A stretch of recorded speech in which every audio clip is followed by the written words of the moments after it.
Hoy, ang bibig, Diyos ko, day. Sara mo nga, baka may pumasok na langaw. Ano tingin mo kay Adli? Si Adli? My gosh, don't tell me may gusto ka sa kanya. Ano nga tingin mo sa kanya? Tao. Gwapong tao. Gwapo niya nga, no? I heard my name. Adli baka mo? Anong may paglilingkod ko sa inyo, mga binibini? Crush ka nitong best friend kong si Kari Adli. Alam ko. Ay, ha? Ha? Every time kasi na i-greet kita, napapanganga ka tsaka napapangiti. Anong pala kalakas appeal ko? Ang gwapo Wala yun. ng mga forma mo. Ang gwapo ka ng mga forma mo. Crush ko yung style mo, Adli. Eh ako, yung ako mismo, gwapo ba ako? Crush mo ba ako? Nakaka-conscious ka naman tumitig. Never ko pa naisip yung feelings ko for you kasi ang lagi ko napapansin is yung mga sinusuot mo. Ang galing mo magdala ng damit, tapos bagay pa dyan sa buhok mo, sobrang fluffy.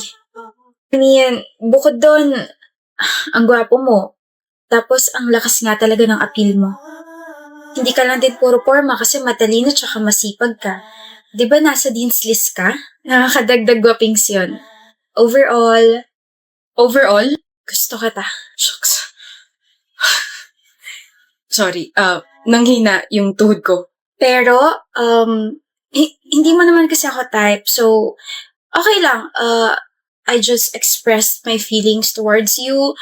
No pressure at all. Ano pa ba? Hoy, Kari, type kita. Gusto kita, crush kita, o ano man tawag dyan. Bakit? Bakit mo ako gusto? Bakit mo ako type? Bakit? Bakit ako? Kasi sinasalubong mo ako tuwing umaga. Niningitaan mo agad ako. Hi, Kari. Hi. Hi, Kari. Hi. Adli. Hi, Kari. Good morning. Hi, Kari. Kahit na bad trip ako tuwing umaga, pag nakikita kita, feeling ko okay na ako kasi may isang taong kaya akong harapin kahit na hindi approachable yung aura ko. Kari, you're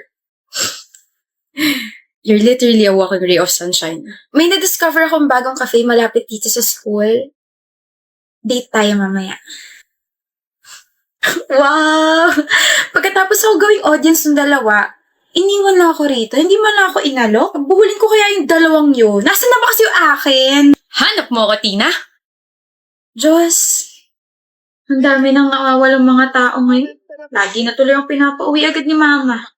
Ha? Ano meron? Hindi mo pa ba napapanood yung balita? Anong balita? Last month kasi may nawalang schoolmate natin. Hanggang ngayon di pa rin nahahanap. Tapos ayun, sunod-sunod na. Naku, sana mahanap na sila. Umuwi na agad tayo at baka mapano pa tayo. Di pa tayo pwede umuwi. Bakit? Tutulungan ko pa yung mga kasama ko na patulugin ka eh. Ha? Ayla. Sorry, Adira. Trabaho lang. No, tapos na. Ang intense naman itong content na to. Sabot pala sa krimen tong kaklase niya. Fairness ang plot twist, ha? True to life. Hoy, bakit? Tanggalin mo yung makeup mo. May trabaho na naman tayo. Sino kailangan takpin? Anak ng mayor. Hey, Stella. Crush kita, Stella. Ang ganda mo. Sino yun?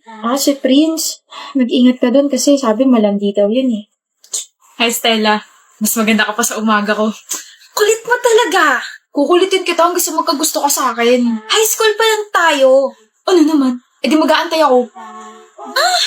Tumigil ka na sa panliligaw, Prince. Ha? Bakit? 1 taong ka na nanliligaw, tumigil ka na. Okay lang, Stella. Sige, una na ako. Kasi sinasagot na kita. Okay lang. Ha? Ha? Stella, my love. Apples for you kasi you're the apple of my eye.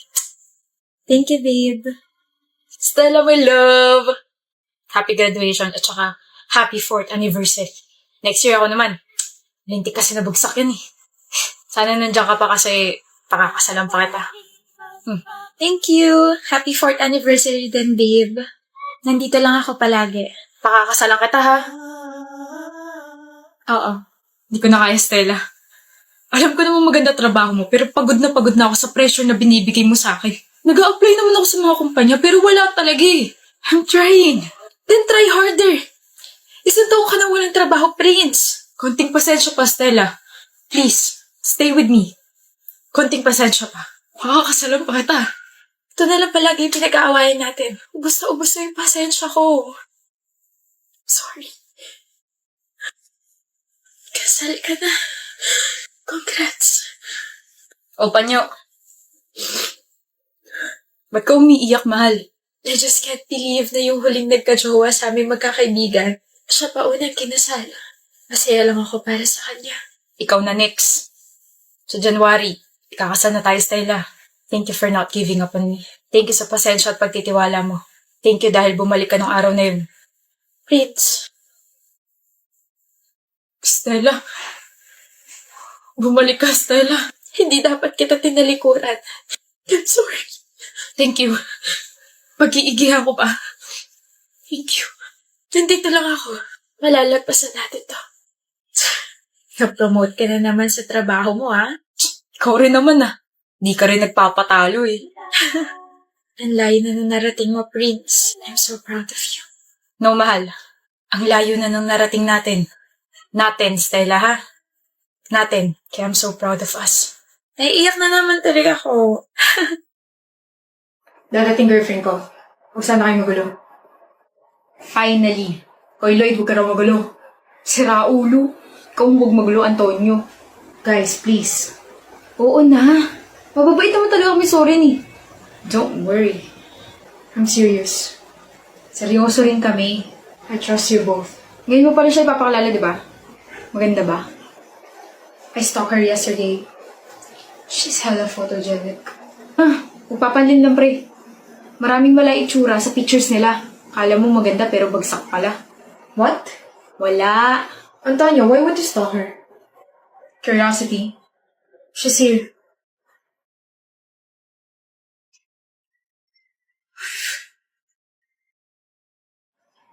I'm Lou. Nice to meet you all. What's up? I'm Lloyd. Antonio.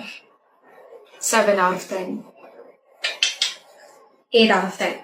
Guys, do you need something? Water. Noted. I'll be back. Take a seat. You're right. Gano'n na kaya katagal ni Zorin? 1 month. Ano gusto mo sa kanya? He's smart and may sense kausap. Matalino at may sense nga kausap.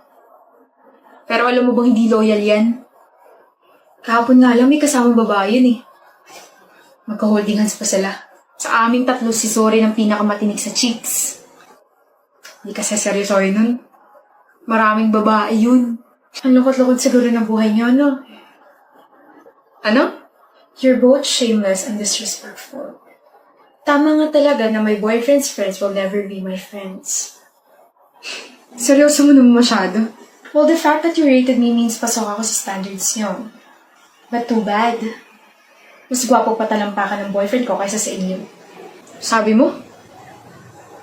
Here, babe. Thank you. What the— Yo!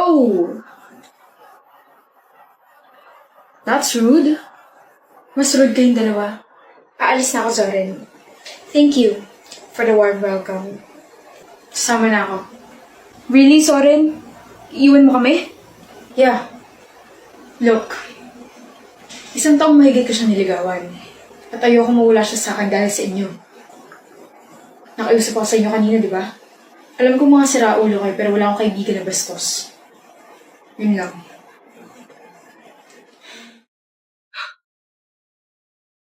Good morning, my oh so beautiful best friend Keisha, pero ako pa rin na mas maganda. Yo. Eh, ang pangit ng energy. Hindi tayo match today. How about we play some boxing para, boxing match? Sige. Pangit talaga. Mukhang pagod na pagod ka dyan, ah. Kaya hindi ko na alam, okay? Feeling ko nauubusan ako ng battery mag-aral. Halata nga, parang hindi ka na motivated this past few days. Oh, inumin mo muna tong Nutri-Boost. Ano na naman yan? Para naman magka-energy ka at masabihin na best friend talaga kita. Oh, inumin mo to. Ito na nga.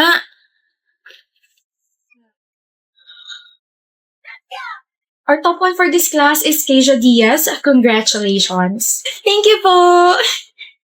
Thank you, Keisha. Super nagets ko na yung lesson. You're welcome, Aaron. Next classmate, please. Keisha Diaz, valedictorian. Thank you, Rito BFF. Na-motivate ako bigla. Don't worry. I'll make you all proud.